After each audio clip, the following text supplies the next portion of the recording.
بسم اللہ الرحمن الرحیم۔ السلام علیکم۔ اب اس لیسن میں ہم معارف القرآن سے اور دیگر تفاسیر کی کتب سے سورہ العلیٰ کی تفسیر دیکھتے ہیں۔ اے پیغمبر صلی اللہ علیہ وسلم، آپ اور جو مومن آپ کے ساتھ ہیں اپنے پروردگار عالیشان کے نام کی تسبیح اور تقدیس کیجیے، جس نے ہر شے کو بنایا پھر اس کو ٹھیک بنایا، یعنی ہر شے کو مناسب طور پر بنایا، اور جس نے جانداروں کے لیے ان کے مناسب چیزوں کو تجویز کیا، پھر ان جانداروں کو ان چیزوں کی طرف راہ بتلائی، یعنی ان کی تباہ میں ان اشیاء کا تقاضا پیدا کر دیا، اور جس نے سبز خوشنما چارہ زمین سے نکالا پھر اس کو سیاہ کوڑا کر دیا۔ اول عام تصرفات مذکور ہیں، پھر حیوانات کے متعلق، پھر نباتات کے متعلق۔ طلب یہ ہے کہ اطاعت کے ذریعے آخرت کی تیاری کرنا چاہیے، جہاں اعمال پر جزا و سزا ہونے والی ہے۔ اسی اطاعت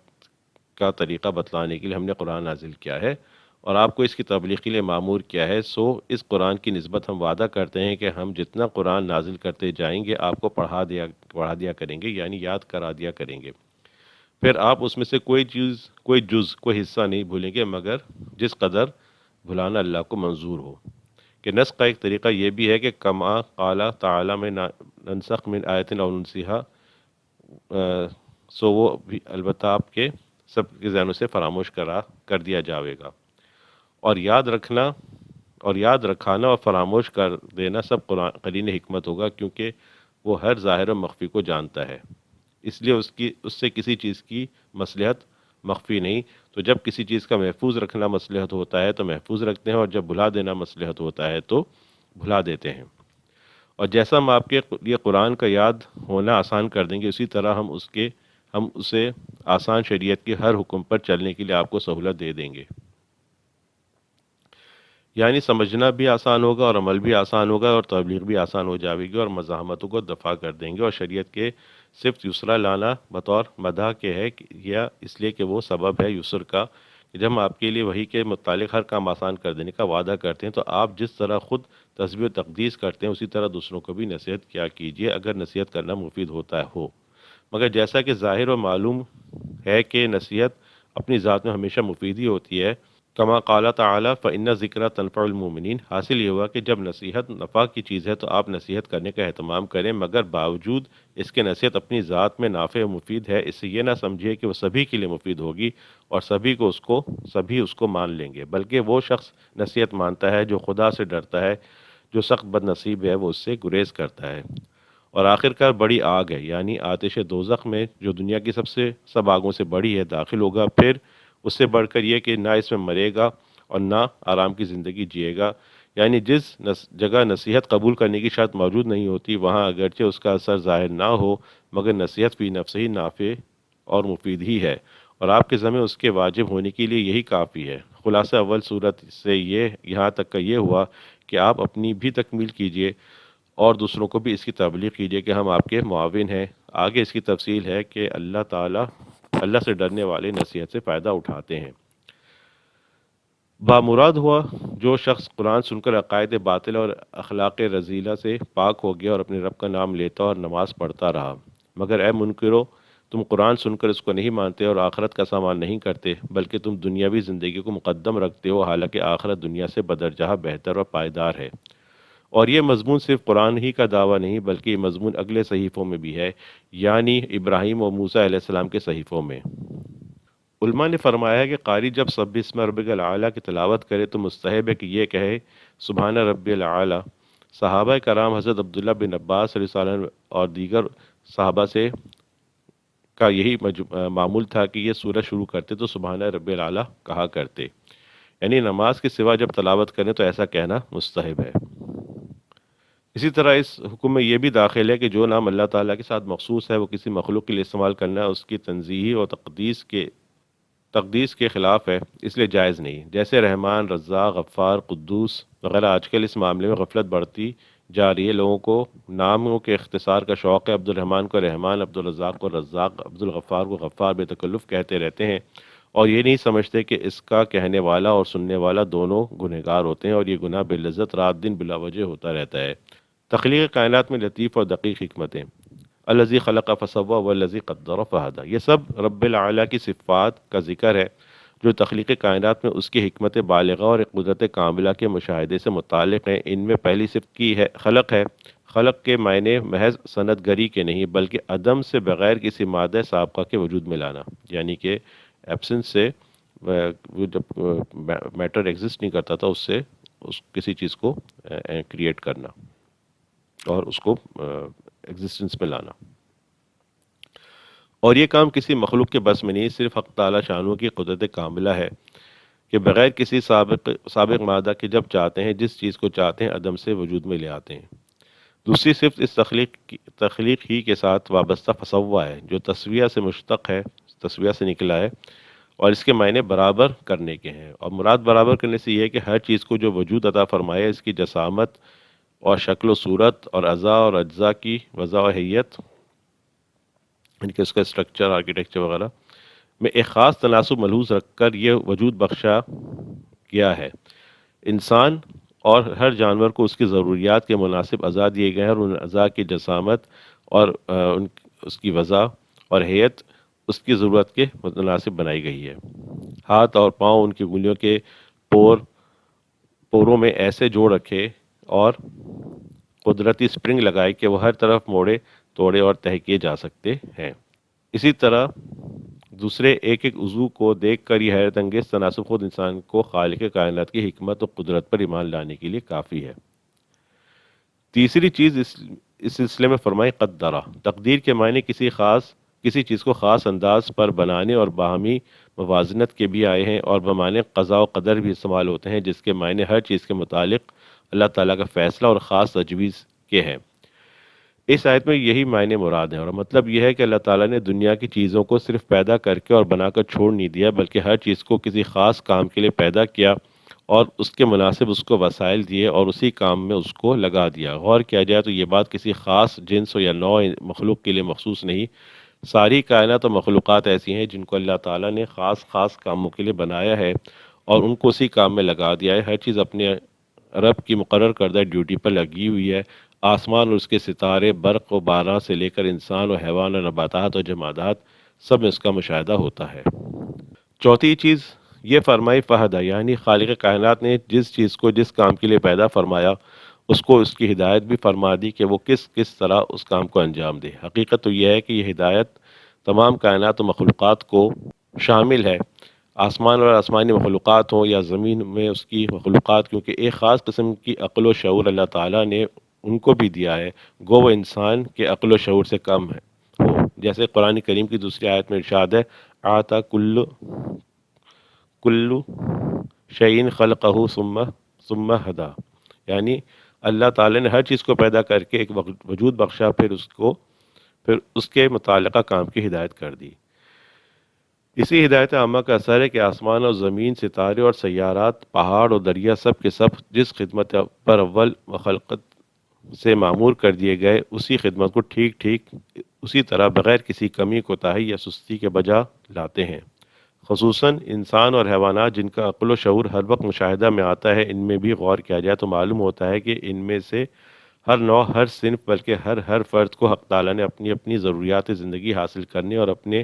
مخالف چیزوں کو دفع کرنے کے لیے کیسے دقیق ہنر سکھائے کہ عقل حیران رہ جاتی ہے۔ انسان تو سب سے زیادہ عقل و شعور والا ہے۔ جنگل کے جانوروں، درندوں، پرندوں اور حشرات الارض کو دیکھو،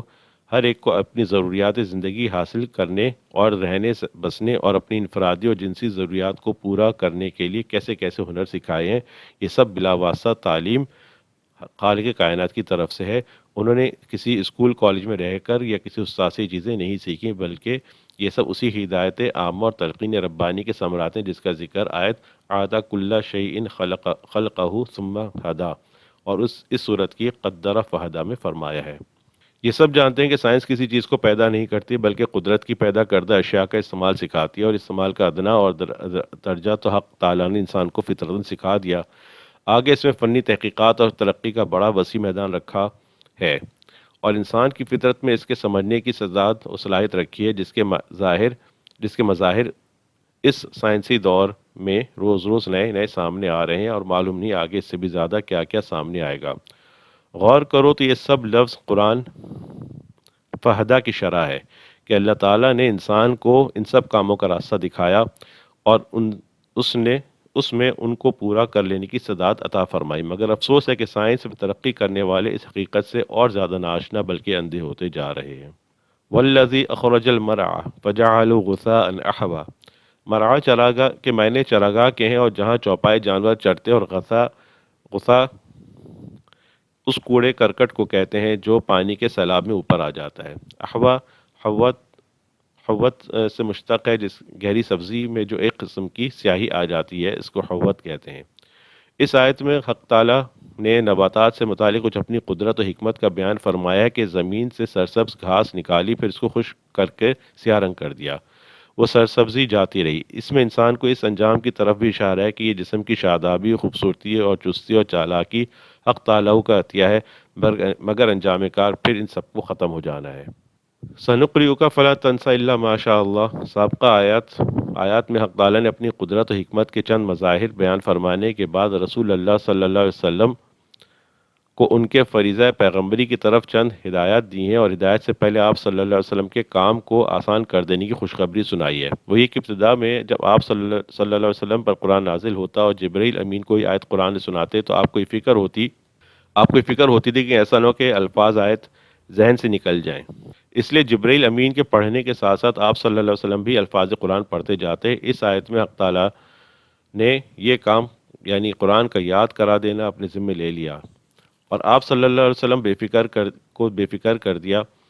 کہ جبرائیل امین کے چلے جانے کے بعد آیت قرآن کا آپ صلی اللہ علیہ وسلم سے صحیح پڑھوا دینا، پھر ان کو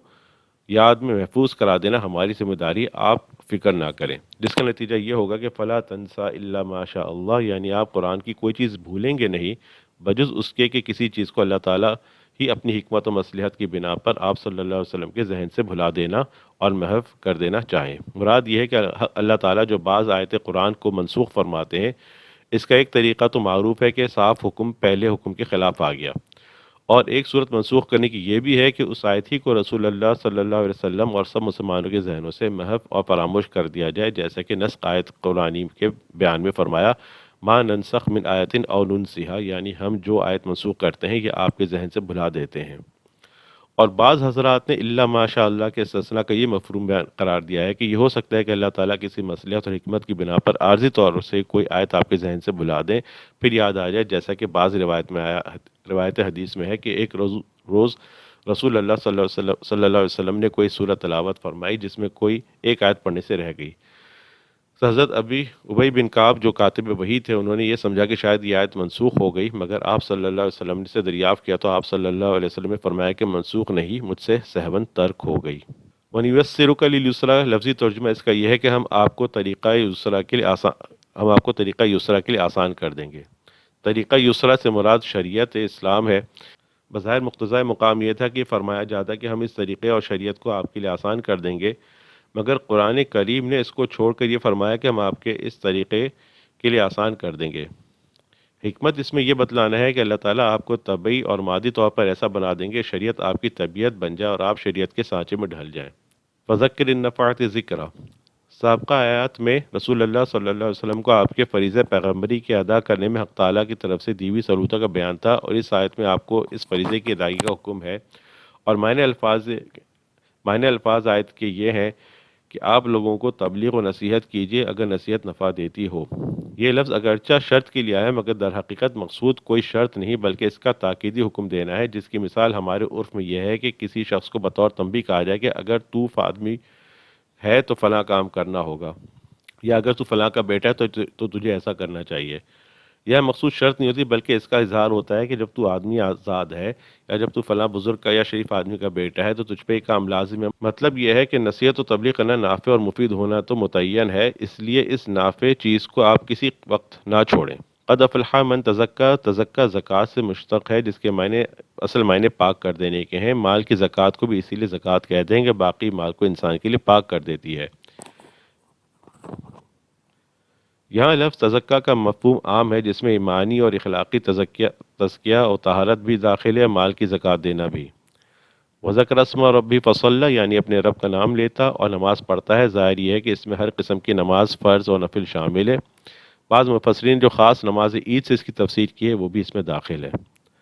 بل تؤثرون الحیات الدنیا، حضرت عبداللہ بن مسعود رضی اللہ عنہ نے فرمایا کہ عام لوگوں میں دنیا کی آخرت پر ترجیح دینے کی وجہ یہ ہے کہ دنیا کی نعمت اور راحت تو نقد اور حاضر ہے، اور آخرت کی نعمت اور راحت نظروں سے غائب اور ادھار ہے۔ حقیقت سے ناآشنا لوگوں نے حاضر کو غائب پر اور نقد کو ادھار پر ترجیح دے دی، جو ان کے لیے ہمیشہ ہمیشہ کا خسارہ کا سبب بنی۔ اسی خسارے سے بچانے کے لیے اللہ تعالیٰ نے اپنی کتابوں اور رسولوں کے ذریعے آخرت کی نعمتوں اور راحتوں کو ایسا واضح کر دیا کہ گویا وہ حاضر و موجود ہیں، اور یہ بتلا دیا کہ جس چیز کو تم نقد سمجھ کر اختیار کرتے ہو، یہ متاع یعنی کہ یہ فائدہ بہت جلد فنا ہو جانے والا ہے۔ عقلمند کا کام نہیں کہ ایسی چیز پر اپنا دل ڈالے اور اس کے لیے اپنی توانائی صرف کرے۔ اسی حقیقت کو واضح کرنے کے لیے ارشاد فرمایا والآخرۃ خیر و ابقا۔ دنیا کو آخرت پر ترجیح دینے والوں کو تنبیہ یہ ہے کہ ذرا عقل سے کام لو، کس چیز کو اختیار کر رہے ہو اور کس چیز کو چھوڑ رہے ہو۔ دنیا جس پر تم فریفتہ ہو، اول تو اس کی بڑی سے بڑی راحت و لذت بھی رنج و غم اور کلفت اور مشقت کے آمیزش سے خالی نہیں، دوسرا اس کا کوئی قرار و ثبات نہیں۔